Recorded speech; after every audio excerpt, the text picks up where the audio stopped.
Hey everyone, so today I am going back to a classic review and we're reviewing a brand new game out last week called Omno. Now, I've literally just finished playing this game. The credits finished about 5 minutes ago, so forgive me if this review's maybe a little bit raw, but I just felt I had to tell you about this game. Now, for the last week or so, I've been feeling pretty burnt out. I've had a lot on my plate with work and social stuff, and so I was looking to play something a little bit more gentle after having blitzed through Mass Effect 1, 2, and 3 over the last couple of months. And I found this game purely by chance on the PlayStation Store by looking just at what was new and what had come out most recently. And I discovered this little game that looked really cute in the trailers and thought, what the heck, it's not a lot of money. Now, it was created by Studio Inky Fox, which is a one-man show by a guy called Jonas Monk, and he literally does almost everything. And normally he'll have kind of like a co-producer, but most of the work is his own. Now, quick summary, this is an adventure game with puzzle and platformer elements. The game starts really just by dumping you in the middle of things with no real tutorial or explanation of where you're going or what you're doing, and as the game progresses you start to learn a little bit more, which I really like because I think it really works for this game, because as you slowly start to unravel the story, you realise that you're playing as this character who is at the beginning of a pilgrimage to enlightenment, where enlightenment is literally a burning light at the top of a very long platform kind of style sort of world. And there's different levels which all have different sort of styles. So one's kind of slightly swampy, you have a desert, you have a really luscious bit, you have a snowy plain. It's quite similar in a way to The Pathless, which I reviewed a few months back. It's got that same vibe of like plateaus. Now, on your adventure, you're joined by this adorable green flying dude who, you discover early on, who kind of follows you around. And by the end, he's your best pal, and it's lovely.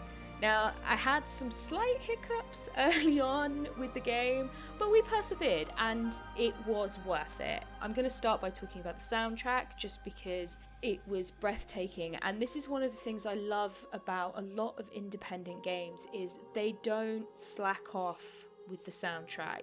This is just as good as any other soundtrack from a major game that I've discussed so far.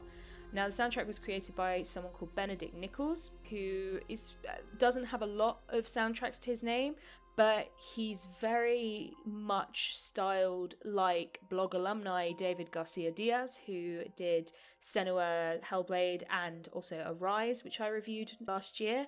And it's also very similar to Austin Wintory's style of music. So that's the guy who did Erica, the Banner Saga. Journey is probably his most popular one. In fact, he won many awards and accolades for that soundtrack in particular. Now, going back to Nichols, this is a swelling, beautiful soundtrack with piano, vocals, literally anything you could hope for that's going to cause an emotional response. Now, I personally believe the soundtrack is one of the most important parts of any video game, because if the music isn't capturing the experience or heightening the experience, then you're kind of losing out on a really big aspect of gaming, which is the emotional and physical response they produce. You've got to feel like you're doing it. You've got to feel connected to these characters in order to want to progress, and the music is a big part of creating that connection.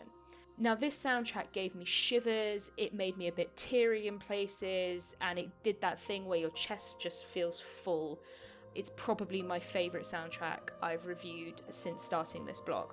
Moving on to the graphics now, as you can see, they are simple, but they are breathtaking, and the way you sort of discover these different areas is just a joy to experience, and every new plateau made me really excited because I just couldn't wait to find out what was going to be next.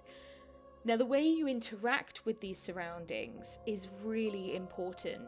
So as you can see, you've got all of these little strange creatures, you've got rocks, you've got trees that can all be interacted with, and they can give you these little light crystals which you can kind of use to fill up, which help you then collect these orbs. And most of the game is spent trying to find these orbs and solve puzzles in order to collect them. And even though you can progress through the game by only collecting 3 orbs in every section, it's a real joy to actually 100% complete this game and to really just explore and press square and see what happens. Not every creature is going to help you like progress very far. They might just give you a little small handful of crystals and you can be on your way, but it's more just about appreciating that beauty of just being in this space and this world. Now, it's not perfect. Some of the response times to control pressing were a bit slow. As you jumped, you'd press to the next control and nothing would happen and, you'd fall to your death or whatever. Now, given that there's no lives limit on this game, this is a pretty minor infraction. It's a bit annoying at points, but, I'm willing to overlook it because it doesn't actually truly affect the overall outcome. Puzzles themselves were quite fun. Some of them were more intuitive than others, but they weren't too taxing. So it was really nice just to get into a flow of the game without really having to stress, which was exactly what I was looking for. The staff you hold helps you perform certain abilities like being able to zoom, being able to surf, being able to teleport, and all of these things eventually towards the end of the game become like second nature, and I found myself really easily flowing between them because they've been really carefully mapped onto the PlayStation controller, and it just became really fun just to try using different collections of buttons and performing different abilities in different orders just to see what would happen. I got really excited the first time I got to surf. It was just so much fun and the music was swelling and these creatures like fly beside you. It was just, I keep saying it's a joy. I'm going to say it again, it's just a joy to play. Now, the narrative is simplistic, as I've said, but it does actually pack a punch. Now, this is the spoiler bit, so be warned if you want to play the game and you don't want to see any clips of the ending or to discuss the ending until you've played it, come back after you've played the game. It's not very long, it'll take you a few hours. Come back and listen to this bit of the game review. Now, as you progress through the game, you're finding journal entries by a previous pilgrim or previous pilgrims who made the same journey as you, following someone like yourself who used and wielded a staff. Now, at the beginning, they're a real zealot, they're really excited and just cannot wait to reach the light, as it were. But by the end of the game, the last few journal entries you get, they're starting to talk about the idea that they'll be sorry to leave this world behind for the new one.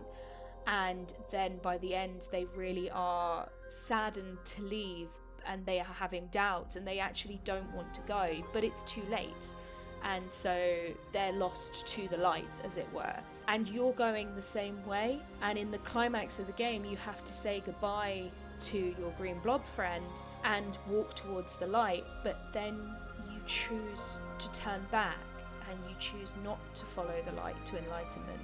This is because of all of these beautiful interactions you've had with the natural world and also the bond you've been creating with this little green creature. And you realise, both you and the character realise that you can't leave this world and all of its beauty behind. The whole point is you should appreciate what is around you. So, as you can probably tell, I have absolutely loved playing Omno. And just like Omno himself, I will be returning to this world again and again whenever I'm stressed or just need to chill with an amazing soundtrack, a gorgeous view, and a really fun game.